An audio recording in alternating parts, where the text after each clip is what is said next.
tiempo del culto estamos estudiando la carta de Santiago, pero como siempre decimos, para estudiar cualquier carta y especialmente también la de Santiago, es necesario poder comprender cómo funciona la Biblia en su totalidad desde el Antiguo Testamento hacia adelante, para poder comprender un poco mejor cuál es la idea o cuál es el enfoque general que tiene Santiago, ¿no? Porque obviamente que los escritores del Nuevo Testamento han tomado todo el material del Antiguo Testamento y parte de los Evangelios para poder comprender o entender hacia dónde se dirigen, ¿no? Y los escritores, especialmente como Santiago, Pedro, Juan y demás, usan muchísimo lenguaje del Antiguo Testamento para poder comprender o poder expresar las ideas, ¿no? Entonces nosotros habíamos visto en los primeros capítulos del libro de Santiago que, por ejemplo, aparecían personas como, por ejemplo, las viudas y los huérfanos. ¿Recuerdan? Que Santiago al final del capítulo 1 va a decir que la religión pura y sin mancha, esta expresión un tanto extraña para nosotros, la religión pura y sin mancha es ocuparnos de las viudas y los huérfanos y ayudarlos en sus aflicciones. Y uno dice, esto es lo que yo tengo que hacer, es decir, yo tengo que cuidar a las viudas y a los huérfanos en sus aflicciones, o en realidad las viudas y los huérfanos es una imagen que representa algo, es decir, es un prototipo de persona que me está mostrando ciertas cualidades. Entonces ahí es donde nosotros empezamos a hacer, porque después también en el libro de Santiago, tanto en el capítulo 1 como en el capítulo 2, va a aparecer el rico y el pobre, y uno también va a leer en el capítulo 1, miren, vamos a buscar Santiago, después vamos a volver al Antiguo Testamento, pero solo les leo esto. En Santiago 1, vamos a ver, por ejemplo, cuando dice, verso 9, dice, el hermano de humilde condición gloríese en su exaltación, pero el que es rico en su humillación, pues pasará como la flor de la hierba. Ahora, uno lee esto y, es más, en el contexto viene hablando de la sabiduría, y si uno no comprende, insisto, estas figuras que usan los escritores antiguos, no vamos a comprender qué quiso decir acá Santiago. Viene hablando de, si alguno tiene sabiduría, pídasela a Dios, ¿no? Y después de eso dice, bueno, el hermano de humilde condición gloríese en su exaltación, ¿no? Pero el que es rico en su humillación, pues pasará como la flor de la hierba. Y uno dice, ¿qué quiso decir Santiago con esto, no?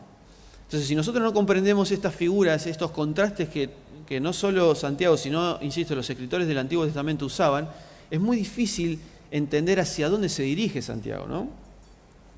Entonces, hoy vamos a hacer un pequeño ejercicio, por eso está el pizarrón, que vamos a tratar de hacerlo juntos, que es leer algunos pasajes del Antiguo Testamento, donde ustedes mismos o juntos vamos a ver cuáles son estos contrastes que, insisto, los escritores usan, ¿no? Entonces vamos por ejemplo, a leer, quizás aparezcan en la pantalla, porque yo la mayoría los puse, pero espero no haberme olvidado ninguno. Pero, por ejemplo, vamos a Proverbios 18:21. Y miren cómo, de hecho, Santiago usa mucho del lenguaje del libro de Proverbios para poder expresar ideas, ¿no? Y en Proverbios nosotros vamos a escuchar, por ejemplo, lo que dice Proverbios 18, verso 21. Presten atención, y nosotros vamos a dibujar acá, o vamos a escribir, es simplemente un ejercicio nada más, no vamos a hacer nada raro, pero vamos a hacer dos grupos de personas. Y ustedes me van a decir cuáles son los contrastes que usan los escritores, y vamos a poner uno de un lado y otro del otro. Descripciones de cosas que contrastan, y vamos a poner en una columna y otras en la otra. Dice Proverbios 18:21. La muerte y la vida están en poder de la lengua. Lo que escoja, eso comerá. El que haya mujer, haya el bien. ¿Recuerdan que habíamos dicho de esto? ¿Está diciendo que cuando yo encuentro una novia o me caso con una mujer, eso es lo que está diciendo el escritor? Está claro, ¿no? No es esto. O sea, no es que el escritor está diciendo que cuando halles mujer vas a hallar el bien. Más allá de que eso puede ocurrir, pero digo, el escritor está diciendo que la mujer acá representa la sabiduría de Dios. Entonces, cuando encontrás la sabiduría de Dios, hallás el bien. Y una benevolencia obtenida de Dios. Miren el verso 23. El pobre habla suplicando. El rico responde con durezas. A ver, pregunto, el pobre, ¿nunca responde con dureza? También, ¿no?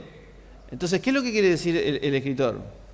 Y vamos de a poquito, miren. No vamos a analizar proverbios, pero vamos con la... ¿Qué encuentran de un lado y del otro en el pasaje, desde el 21? La vida y la muerte. Entonces vamos a poner acá, muerte, vida. ¿Qué más? ¿Qué otro contraste? ¿Cómo? El pobre y el rico.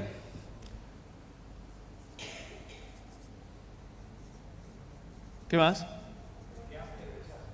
¿Cómo? Bien, el que ama y el que rechaza.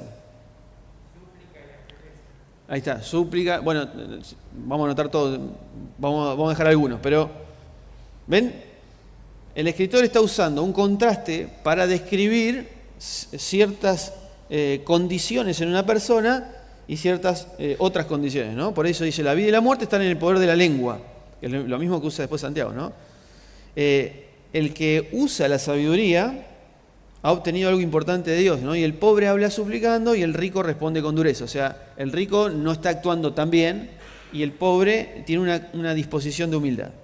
Bien, dejamos ahí, vamos a Proverbios 30:12, que lo vamos a ver en la pantalla, creo. Y dice, miren esto, hay quienes se creen muy puros, pero no se han purificado de su impureza. Verso 13, hay quienes se creen muy importantes y a todos miran con desdén. Hay quienes tienen espadas por dientes y cuchillos por mandíbulas. ¿Para devorar a quién? A los pobres de la tierra y a los menesterosos de este mundo. Entonces, vamos a poner de un lado y del otro. ¿Cómo se creen algunos? Puros, importantes, superiores, interesante eso, ¿no? Superiores, altivos. Bien. ¿Y cuál es el contraste? ¿Cuál es el contraste? Pobre ya lo pusimos, menesteroso. ¿Por qué es una diferencia o un contraste entre importantes y pobres? ¿No sería pobres y ricos?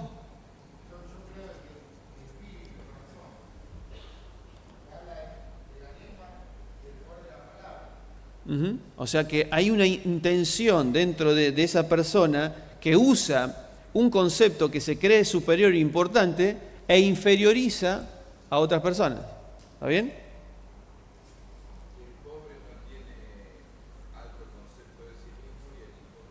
Ahí está. Entonces, repito, lo que dice Néstor, el pobre tiene un concepto bajo de sí mismo, pero después vamos a ver si eso es incorrecto o no. Pero hay alguien que tiene un concepto alto de sí. ¿Recuerdan cuando Pablo decía que no tengamos un concepto más alto del que debemos tener, ¿no? Bien, leemos otros pasajes. Esto va a ser ejercicio, lo hacemos juntos. Isaías 1:16 dice, escuchen, lavaos, purificaos y quitad de mi vista la maldad de vuestras obras. Cesad de hacer el mal. Paren de hacer el mal, le dice el profeta. Aprendan a hacer lo bueno, busquen la justicia.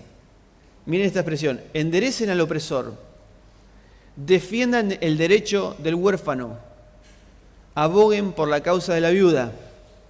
Entonces, ¿cuáles son las imágenes contrapuestas? Vamos a poner una sola de este lado. Opresor.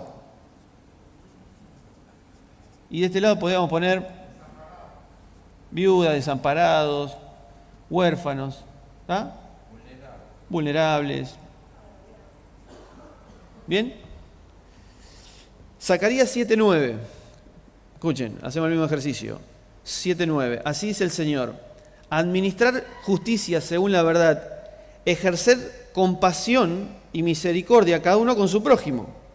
No opriman a la viuda ni al huérfano, dice, ni al extranjero ni al pobre, ni mediten en vuestro corazón el mal contra vuestro hermano. ¿Qué está diciendo el profeta? ¿Por qué dice no opriman a la viuda y al huérfano? O sea, esto es literal. O sea, el pueblo de Israel no tenía que oprimir al huérfano y a la viuda. ¿Tenía que defender el derecho del huérfano? Entre otras cosas.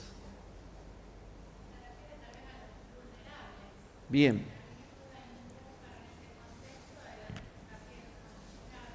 Claramente. Es decir, como dice Cris, hay un grupo de personas que están en una situación de vulnerabilidad, inferioridad de condiciones, exactamente, eso, inferioridad de condiciones. Entonces, si yo veo a alguien que está en inferioridad de condiciones, yo puedo aprovecharme de esa inferioridad de condiciones y abusarme de eso, ¿no? Entonces, si yo tengo por ahí recursos, me puedo aprovechar de los que no lo tienen. ¿Está bien? Estas personas, viudas y huérfanos, no tenían quien los defienda, no tenían quien los sostiene. Porque viudas no tienen marido. En aquel tiempo, la viuda era alguien que quedaba desamparada realmente. Por eso recuerdan en Hechos capítulo 6, los apóstoles tienen que sostener desde el punto de vista material a las viudas. Y los huérfanos igual, no tienen quien los defienda. Entonces, esto es una descripción de personas que están indefensas. ¿Está bien? No necesariamente tiene que ver con lo literal, más allá de que esto era cierto. O sea, el pueblo de Israel tenía que atender a las viudas, a los huérfanos y demás. Pero la intención de los escritores es esa, ¿no? Ahora, por ejemplo, saltamos al Salmo 10. Miren el Salmo 10, todas las figuras que tiene. Dice el Salmo 10, verso 1. Bajo la soberbia del impío, el pobre es consumido. ¿Qué es lo contrapuesto al pobre en este pasaje? Impío. No es rico, ¿ven? Es impío. Podemos poner acá impío. Entonces quizá lo que quiera hacer referencia no es a un pobre desde el punto de vista material, sino a alguien en inferioridad de condiciones. Dice, verso 4 del Salmo 10, el malvado levanta insolente la nariz.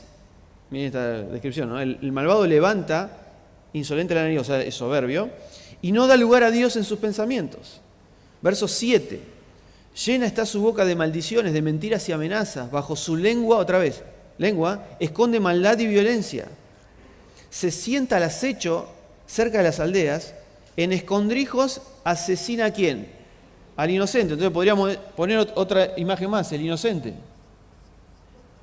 ¿Lo ven? Todo el tiempo está haciendo contraste estos escritores. Y dice, verso 9, acecha en lo cubierto como el león desde su guarida, ¿no? Como el león rugiente, acecha para arrebatar al pobre, arrebata al pobre atrayéndolo a su red, se encoge, se agazapa, dice verso 10, y los menesterosos caen en sus fuertes garras, o sea, los débiles, los indefensos. Verso 12, miren esta versión como dice, levántate, oh Dios, alza tu mano y no te olvides del humilde. Que podría resumir todas estas descripciones. La viuda, el pobre, el menesteroso, los huérfanos, el inocente, todos son los humildes. Y de este lado podríamos decir todos los orgullosos. Quizás después empieza a tomar un poco de color cuando Santiago, que repite un verso de Proverbios, dice, Dios resiste a los, pero da gracia a los. ¿Ven? Está pensando en esto y está pensando en eso. Voy a ir un poquito más rápido. Vamos a Proverbios 24, 23. Dice, también estos son dichos de los sabios. No es correcto ser parcial en el juicio. No es correcto ser parcial en el juicio. Y el verso 24 dice, maldecirán los pueblos y despreciarán las naciones a quien declare inocente al culpable. O sea, a quien declare que este es inocente. Pero ¿cómo? Si miren cómo esta postura, ¿no? Vamos a poner acá orgullo. ¿Cómo yo puedo declarar inocente al que tiene esta disposición? ¿Y cómo puedo declarar culpable al que está en esta condición? Dice Deuteronomio 10:16. Miren esto es interesante. Por tanto, limpia tu corazón pecaminoso y deja de lado tu soberbia. Y el Señor tu Dios es Dios de dioses y Señor de señores. Él es grande, poderoso Dios y temible, que no es parcial. O sea, no es parcial significa yo voy a tratar correctamente a este y correctamente a este, ¿no? Y no acepta soborno. ¿El soborno para qué es? ¿Para qué alguien... Bien, ¿contra quién? Sí, pero vamos a suponer, a mí me paran por una infracción y yo quiero ofrecer un soborno. ¿Qué estoy queriendo hacer? ¿Cómo? Sacar ventaja, pero... Pasar de alto pero piensen en esto. Ahí está, tapar lo malo, o sea, hacer inocente al que es culpable. Eso es el soborno. ¿Está bien? Yo quiero sobornar a alguien para que lo que me corresponde, que es un acto de pena por lo que hice, no me lo den, porque yo me quiero declarar inocente a través del dinero. ¿Se entiende? Eso es lo que está diciendo Dios. Dios no acepta el soborno, es decir, no va a tratar al culpable como inocente ni al inocente como culpable. Y también dice, el verso 18 de Deuteronomio 10, dice que hace justicia a los huérfanos y a las viudas, que ama al exiliado. Acá podríamos también poner acá el extranjero o exiliado, ahí lo tradujo como exiliado, pero podría ser el extranjero. No, él, dice Dios, hace justicia a los huérfanos, a las viudas, ama al extranjero y le da alimento y vestido. Y el versículo 19, recuerden que deben amar a los exiliados porque ustedes fueron exiliados en Egipto, como estábamos estudiando, ¿no? en la escuela bíblica a las 10 de la mañana.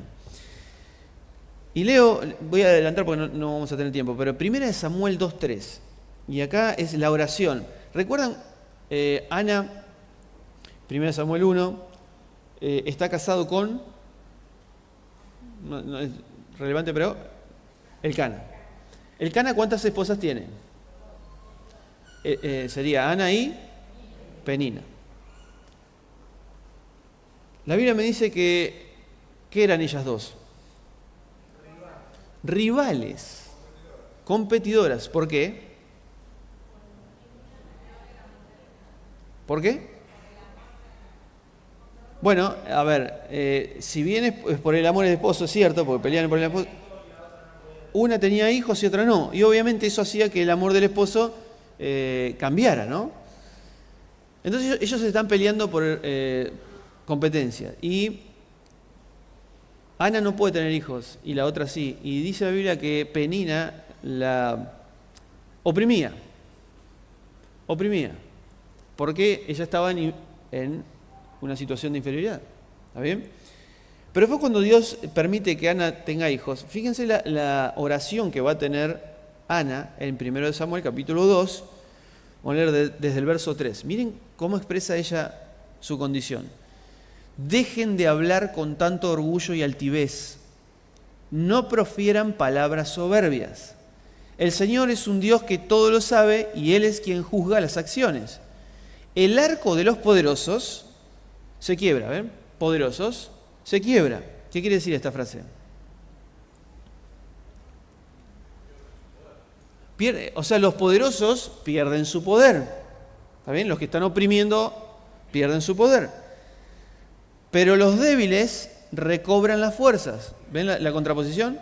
Los poderosos pierden poder, pero los débiles recobran fuerzas. Los que antes tenían comida de sobra, se venden por un pedazo de pan. ¿Qué está diciendo acá Ana? Que está orando, está como cantando, está expresando una poesía. Dice, los que antes tenían comida de sobra, ahora se venden por un pedazo de pan. Y los que antes sufrían hambre, ahora viven saciados. ¿Qué está diciendo? ¿Cómo cambia la condición? Porque el opresor está oprimiendo claramente a los que están en situaciones. Pero ¿qué hace Dios? Cambia las situaciones.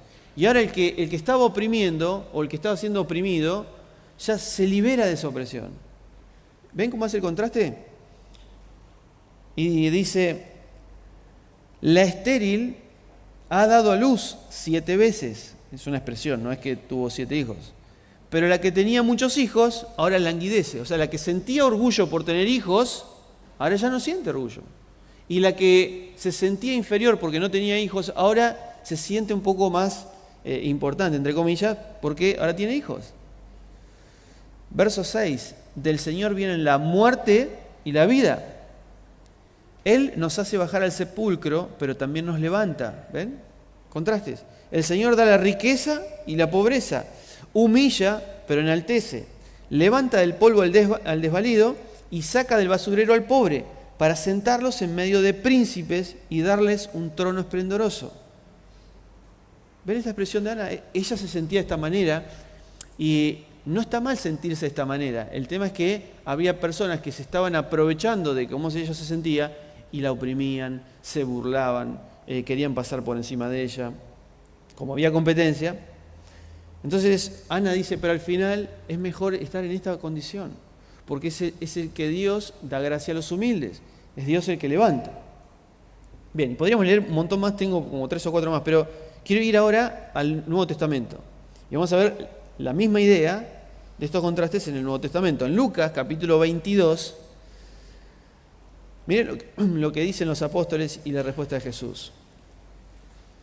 Y hacemos el ejercicio. Hubo también entre ellos una contienda sobre quién de ellos parecía ser el mayor. Entonces, ¿dónde podemos poner acá mayor? ¿Acá? Muy bien. Mayor. Entonces Jesús en el verso 25 dice, a ver, hermanos, los reyes de las naciones se enseñorean de ellas y los que tienen autoridad, los que parecen ser importantes, son llamados bienhechores. Es decir, los que tienen autoridad sobre las naciones parecen que son llamados como alguien importante, ¿no? Verso 26. Pero eso pasa en el reino terrenal. Pero en el reino de los cielos no es así, sino que el mayor entre vosotros, ¿qué es? El menor. Entonces vamos a poner acá menor. En este reino, el más importante no es el que tiene una posición de gobierno, sino el que sirve. Y dice, dice, si el mayor entre vosotros hace como el menor y el que dirige como el que sirve. Porque, miren esta pregunta de Jesús, verso 27 de Lucas 22. ¿Quién es mayor, el que se sienta a la mesa o el que sirve? ¿Quién es mayor? Para el concepto y para la concepción del mundo. ¿Quién es el mayor, el que está sentado a la mesa o el que está sirviendo? Para el mundo es el que está sentado a la mesa, ¿verdad? Entonces uno dice, bien, uno ve una imagen y dice, el que está sentado a la mesa ese es el importante y los que vienen a servirle son los menos importantes. Pero ¿qué dice Jesús? ¿Con quién se identifica? Dice, no es el que se reclina a la mesa, pero yo estoy en medio de ustedes como el que sirve. ¿Con quién se identifica Jesús? Mateo 18, verso 1, le hacen la misma pregunta a Jesús. Quizá es el mismo suceso, pero contado con otros matices. Dice Mateo 18:1, los discípulos se acercaron a Jesús y le dijeron, ¿quién es el mayor en el reino de los cielos? ¿Vos me podés decir quién es importante, este grupo o este grupo? ¿Qué condiciones tiene que tener alguien para sentirse importante en el reino de los cielos? Entonces Jesús, ¿qué hace? Llamando a un niño, lo puso en medio de ellos. Si no fueran transformados y llegaran a ser como niños, de ningún modo entraréis al reino de los cielos. ¿Por qué llama a un niño? Vamos a poner acá, niño. Este es el ejercicio, niño. ¿Por qué Jesús llama a un niño? ¿Qué condiciones tiene un niño? Es puro.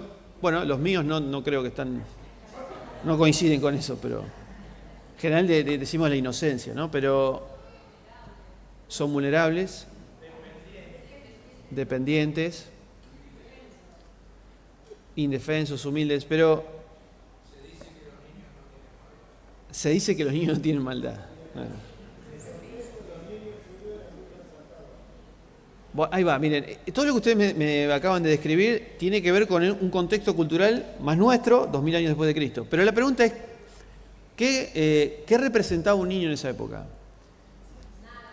Nada, absolutamente nada. No eran nadie. Había un niño y decían, bueno, no lo tenemos ni en cuenta. Era considerado como un ser inferior, como si nada. Ahora, cuando recién pasaba la adultez, puede ser 12 años, ahí sí se lo considera como una persona. Recién ahí. Entonces los niños no son nada.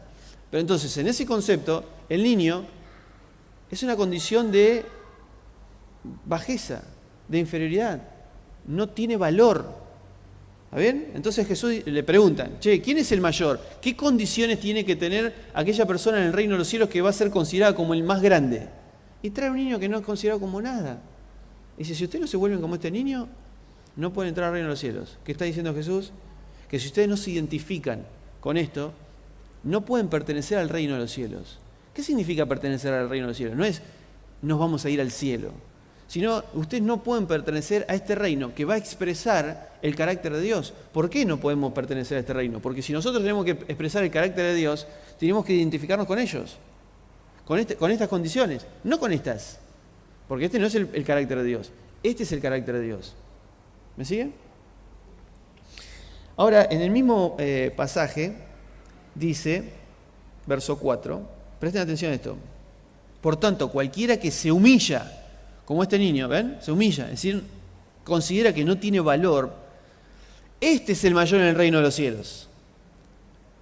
Y cualquiera que reciba en mi nombre a un niño como este, a mí me recibe. ¿Qué está diciendo Jesús acá? O sea, primero me dijo, para entrar al reino de los cielos, tenés que volverte alguien que se considera humilde. Pero no solo eso, sino que después dice, cualquiera que trata a otro, como si no lo trata como un niño, o mejor dicho, si lo trata como un niño, a mí me recibe. ¿Qué quiso decir Jesús ahí?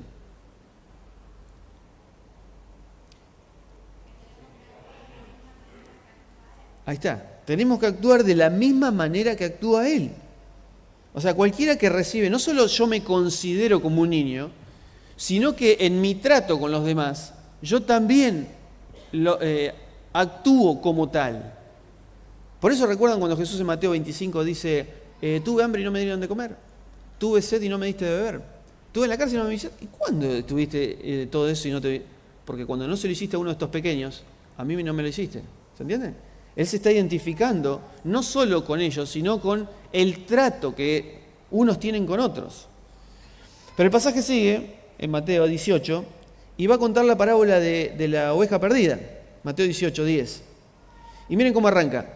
Miren que no menosprecien a uno de estos pequeños. Ahí sigue hablando lo mismo, pero va a contar la parábola de la oveja perdida. Porque les digo que en el cielo los ángeles de ellos contemplan siempre el rostro de mi Padre Celestial. Esto es una frase que es difícil de entender para nosotros, pero tienen ciertos defensores. Estos pequeños, quizá si viene algún opresor, ellos tienen defensores. ¿Está bien? Que es Dios. Y dice, verso 11, entonces además el Hijo del Hombre vino a salvar a los perdidos, a los que se consideran niños.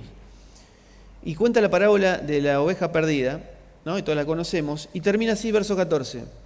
Así también no es la voluntad ante vuestro Padre Celestial que se pierda uno de estos pequeños. Estos.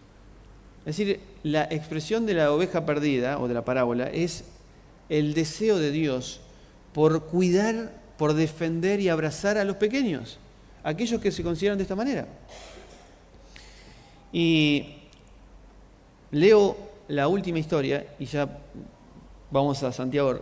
No tengan miedo que vamos a simplemente hacer una aclaración en Santiago y nada más.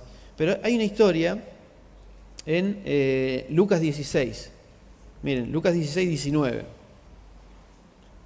¿Todos conocen la historia del rico y Lázaro? Bien. Dice Lucas 16, 19. Esta es otra parábola que muchas veces, dije parábola creo que me apresuré, pero para mí es una parábola. Lo podríamos discutir después. Pero dice así: había cierto hombre rico que se vestía de púrpura y lino fino blanco, haciendo banquete cada día con esplendidez. ¿Quiénes se vestían de púrpura y lino fino? ¿Y quiénes más? Los reyes. ¿Y quiénes más? Los sacerdotes, los sumos sacerdotes. Si uno lee el Éxodo, toda el efod y lo que usaban los sumos sacerdotes era de púrpura y lino fino. Todos.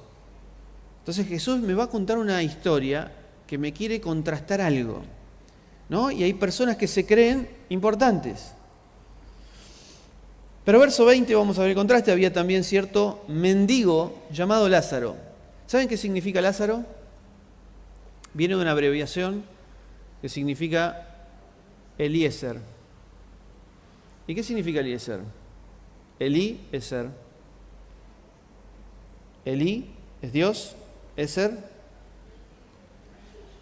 Dios me ayuda. Fíjense la ironía de la historia de Jesús, ¿no?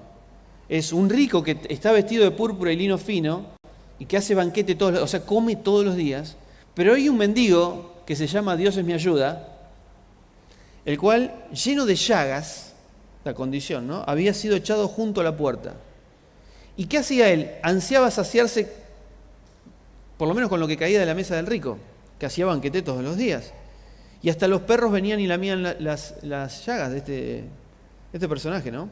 Ahora, pero me va a contar la historia de que murieron los dos, pero ¿a dónde fue uno y a dónde fue otro? Uno fue llevado, ¿dónde? Al seno de Abraham. Está bien, uno podría analizar esto escatológicamente, si el seno de Abraham es un lugar, en qué momento, dónde está. Jesús para mí no cuenta la historia para graficar esas cosas, aunque yo siempre creí que sí, pero entiendo ahora que lo que está expresando son este contraste. ¿Y dónde fue llevado el pobre? Al seno de Abraham. ¿Qué era para Abraham, o qué era Abraham para los judíos? La imagen más importante. Vos me estás diciendo que el que estaba en la puerta, que los perros, que también era una consideración muy baja, le lamían las llagas, ahora está sentado en el seno de Abraham. Todos los que estaban ahí querían estar en el seno, todos los judíos querían estar en el seno de Abraham, o sea, sentado con él. Esa es la idea. Y ahora la imagen de Jesús es este que ahora estaba pidiendo un poquito de migajas, ahora está sentado en el seno de Abraham. Y miren la condición de este rico. También murió el rico y fue sepultado, verso 23. Y alzando sus ojos en el Hades, estando en tormentos, vio a Abraham desde lejos y a Lázaro en su regazo. Y no lo podía creer, ¿no? Faltó que pusiera. Y dando voces dijo: Padre Abraham, ten misericordia de mí, y envía a Lázaro para que moje la punta de su dedo en agua y refresque mi lengua, porque estoy atormentado en esta llama. ¿Por qué le dice que Lázaro venga?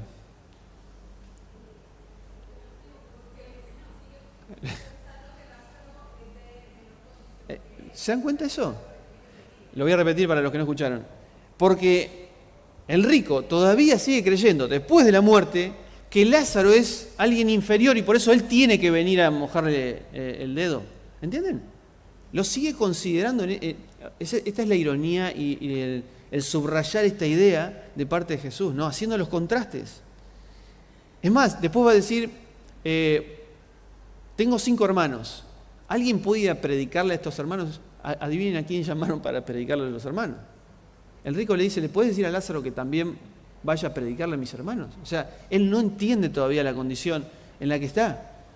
O sea, él sigue sintiéndose importante inclusive después de la muerte, y sigue sintiendo que él puede estar por encima, puede ser superior a otros. Entonces Jesús está haciendo este contraste, ¿no? Y va a terminar diciendo, pero vos recibiste los bienes en la vida, pero él recibió los males. O sea, él estuvo en esta condición, y es la que Dios busca, y vos estuviste en esta condición. Pero Dios resiste a los soberbios, pero da gracia a los humildes. Podríamos analizar muchísimo más de esto, si quieren después lo podemos discutir, pero no es el tema. Entonces ahora vamos en estos 5 o 10 minutos que nos quedan a Santiago.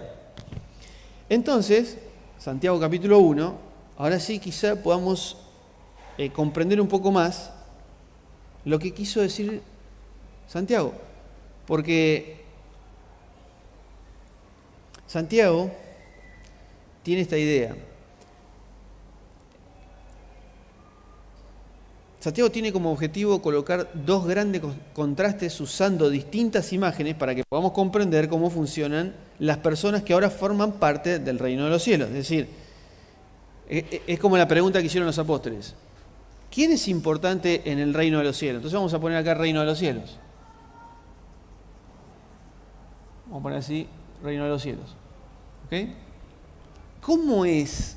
Es la gran pregunta de Santiago. ¿Cómo se comportaría? ¿Qué condición tendría, qué disposición tendría alguien que pertenece al reino de los cielos?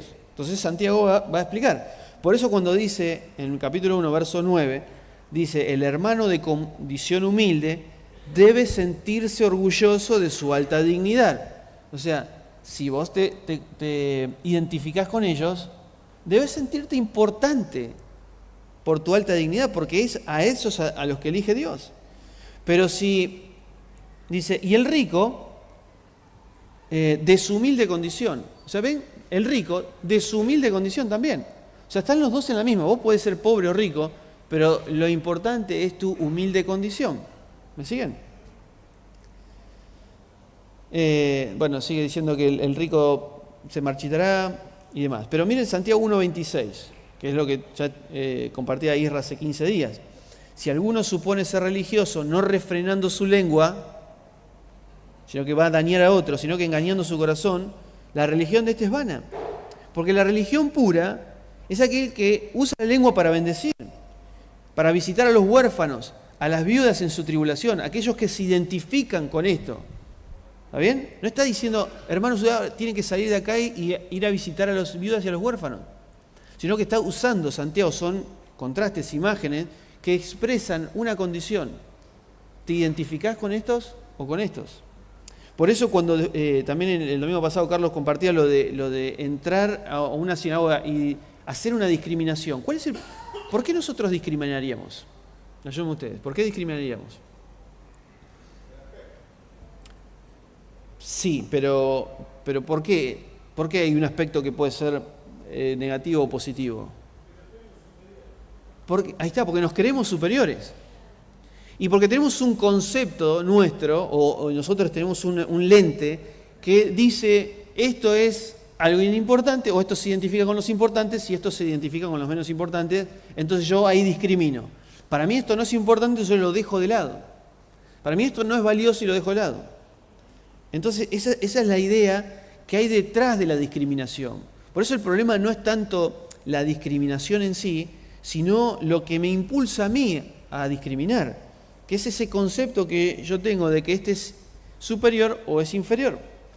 Entonces dice Santiago 2.2, miren, supongamos que en el lugar donde se reúnen, fíjense que dice, en mi versión dice supongamos, porque es un ejemplo, no es para hablar puntualmente del caso en sí, sino para ejemplificar. Supongamos que en el lugar donde se reúnen entra un hombre con anillo de oro y ropa elegante. Otra vez, ¿no? ¿Cómo está vestido? Anillo de oro y ropa elegante. Ahora, ¿recuerdan cuando lo vieron a Juan el Bautista? ¿Qué dice Jesús? ¿Qué salieron a ver al desierto? Dice, ¿no? ¿Qué salieron a ver al desierto? ¿Alguien vestido con ropas espléndidas y lujosas? No. Os digo que este es el mayor de todos los profetas. Pero él no tiene la ropa espléndida, púrpura ni el lino fino. Pero este es considerado el mayor entre los profetas. ¿Ven cómo Dios cambia el concepto? Y acá está diciendo lo mismo. Entra alguien con anillo de oro y ropa elegante y uno dice, este es importante. Pero entra otro también pobre, desarrapado, ¿no? Ahora, si ustedes atienden bien al que lleva ropa elegante y le dicen, siéntate aquí o vos acá, no, vos quédate acá, y dice, quédate ahí de pie, o sea, como que no le damos ningún tipo de valor, o siéntate en el suelo a mis pies. ¿Ven? Siéntate en el suelo a mis pies, esa es la consideración. Pero miren lo que va a decir Santiago. ¿Acaso no están ustedes favoreciendo más a uno que a otro y mostrando así las malas intenciones con las que juzgan? ¿Ven? El problema no es el favoritismo, el problema es el concepto que yo tengo que hace que yo trate bien a uno y trate mal a otro. Ahora, verso 5. Oíd, hermanos míos, ¿No escogió Dios a los pobres según el mundo? ¿Qué es esto? Para que sean ricos en fe y herederos del reino que prometió a los que lo aman. ¿Qué es no escogió Dios a los pobres del mundo? Es una pregunta retórica, pero ¿quiénes son los pobres según el mundo? ¿Los que no tienen dinero? ¿Cómo? Los desamparados, los desválidos, pero no tiene que ver con, otra vez, una descripción literal. No es que Dios eligió a los que no tienen dinero o a los que no tienen recursos. ¿Me siguen? Dios eligió a los que están en esta condición, a los que se han declarado como niños para pertenecer al reino de los cielos. Porque si no se vuelven como este niño, no pueden pertenecer al reino de los cielos. Entonces Dios está diciendo, ¿no escogió Dios a esta clase de personas para que sean ricos en fe? Y dice, y usa esta frase, y herederos del reino que prometió a los que lo aman. ¿Qué es? ¿Qué es que Dios eligió a los pobres del mundo para que sean herederos del reino? ¿Qué significa eso?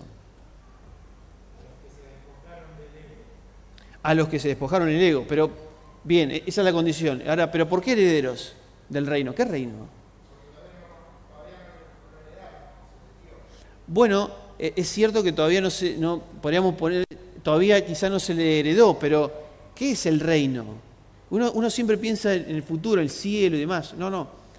Heredar el reino es decir, ustedes ahora van a heredar la facultad de ser mis reyes y sacerdotes, es decir, de ser mis representantes, de ser mis embajadores. O sea, yo los elegí a los pobres del mundo para que se identifiquen con este grupo de personas, porque ellos son los que van a mostrar el reino de los cielos. Porque, ¿quién es el importante en el reino de los cielos? Los inferiores, los débiles. Por eso, cuando hoy recordábamos la entrada triunfal de Jesús, ¿qué esperaban los judíos? ¿Algo así o alguien así? ¿Alguien así? ¿Y cómo entró Jesús? ¿Así? ¿Se dan cuenta? Porque Jesús se identifica con esto. Y Pablo en 1 Corintios va a decir, porque lo vil del mundo escogió Dios para avergonzar a lo que supuestamente son importantes. Porque lo débil para avergonzar a lo que es fuerte.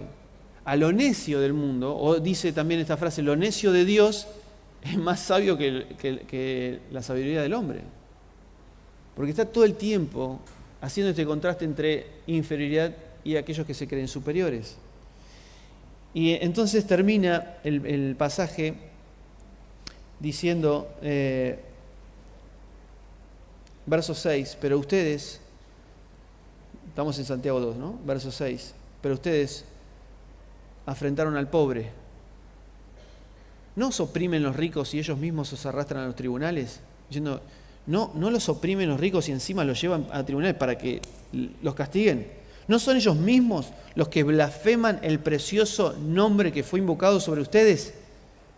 ¿Cuál es el precioso nombre que fue invocado sobre ustedes? ¿Y por qué es blasfemado ese nombre? ¿Y quiénes son vosotros? Dice, los que blasfeman el precioso nombre de Jesús, que fue invocado sobre vosotros. ¿Quiénes son vosotros?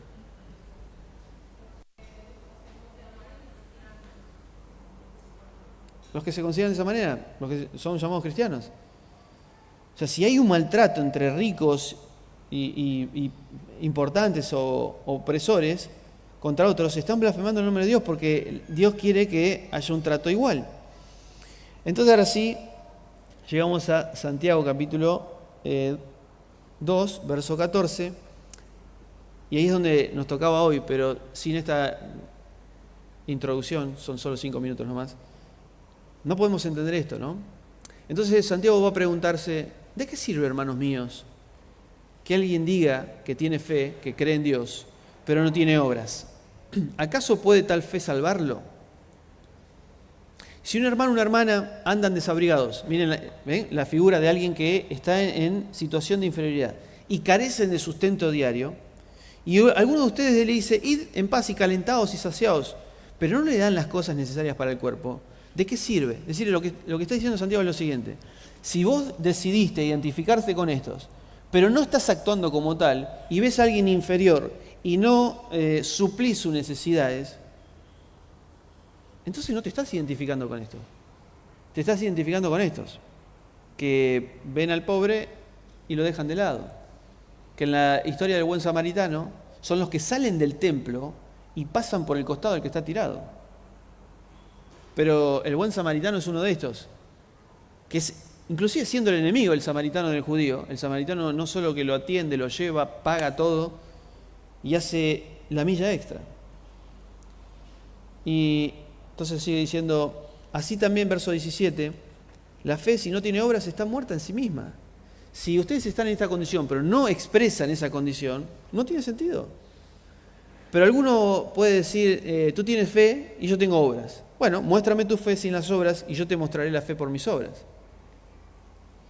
¿Tú crees que Dios es uno? Sí, claro, es una pregunta retórica, ¿no? Sí, bien haces. Pero ojo, porque los demonios también lo creen, ¿eh? Y de hecho sienten cierto temor. Pero no alcanza solo con creer en Dios. ¿Pero qué quieres saber, oh hombre vano, que la fe sin obras es estéril? ¿No fue justificado por las obras nuestro padre Abraham cuando ofreció a su hijo Isaac sobre el altar? Es decir, Abraham en un momento dijo, yo me quiero identificar con este reino. Ok, pero tenés que humillarte ante el consejo de Dios de entregar a tu hijo. Y lo hizo, y se humilló. O sea que esa humillación expresó un acto de entrega. No solamente de la boca para afuera, sino que lo llevó a cabo. Y también dice, ya ves que la fe actuaba, verso 22, juntamente con sus obras, y la fe fue perfeccionada por las obras. Y se cumplió la escritura que dice, creyó Abraham y le fue contado por justicia. ¿Ven? El hombre es justificado por las obras y no solo por la fe, dice el 24. 25. Asimismo también la ramera Rahab ¿no fue justificado por obras cuando hospedó a mensajeros y los envió por otro camino? Es decir, ella entendía, cuando entraron los espías, ella dijo, yo sé que ustedes pertenecen al pueblo de Dios y que Dios nos ha entregado en sus manos. Pero yo no me quiero quedar en esta posición. Quiero, por favor, sé qué clase de Dios que Dios tienen y me quiero identificar con ustedes. Y la mujer fue contada como parte de la familia judía y de hecho fue parte del linaje del Señor, ¿no? Entonces, eso es lo importante. Y termina diciendo, porque así como el cuerpo sin espíritu está muerto, así también la fe sin obras está muerta. En síntesis, lo que está queriendo expresar Santiago con todas estas imágenes contrastantes, es decir, ¿de qué lado vas a estar? ¿Con quién te vas a identificar? ¿A qué reino vas a pertenecer? Por eso después el capítulo 3 arranca diciendo, hermanos míos, no aspiren muchos a ser maestros. No se pongan en esta posición. No está diciendo, hermano, no quieren ser maestros para enseñar a otros. No está diciendo eso, si no sería contradictorio. Está diciendo, no se suban a un caballo, no crean ser importantes, sabiendo que van a recibir un juicio más riguroso. Entonces, si pudiéramos leer la carta de Santiago con estos lentes, vamos a poder comprender cuál era el lenguaje que tenía Santiago al querer expresar la idea, y vamos a entender un poco mejor cuál es la profundidad del mensaje.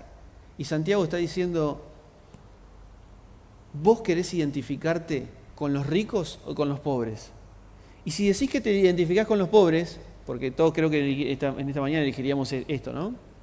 La pregunta es si estamos expresando la identificación de este grupo de personas. Si decimos, no, yo me identifico con los pobres, con los menesterosos, con las viudas, los huérfanos, con el inocente, el extranjero, yo me identifico con el niño, ¿no? Como Jesús dijo, el que no se vuelve como un niño no puede pertenecer al reino de los cielos. Sí, yo me considero como un niño. Pero la pregunta es, ¿estamos actuando como tal? Porque la fe sin obras no tiene sentido.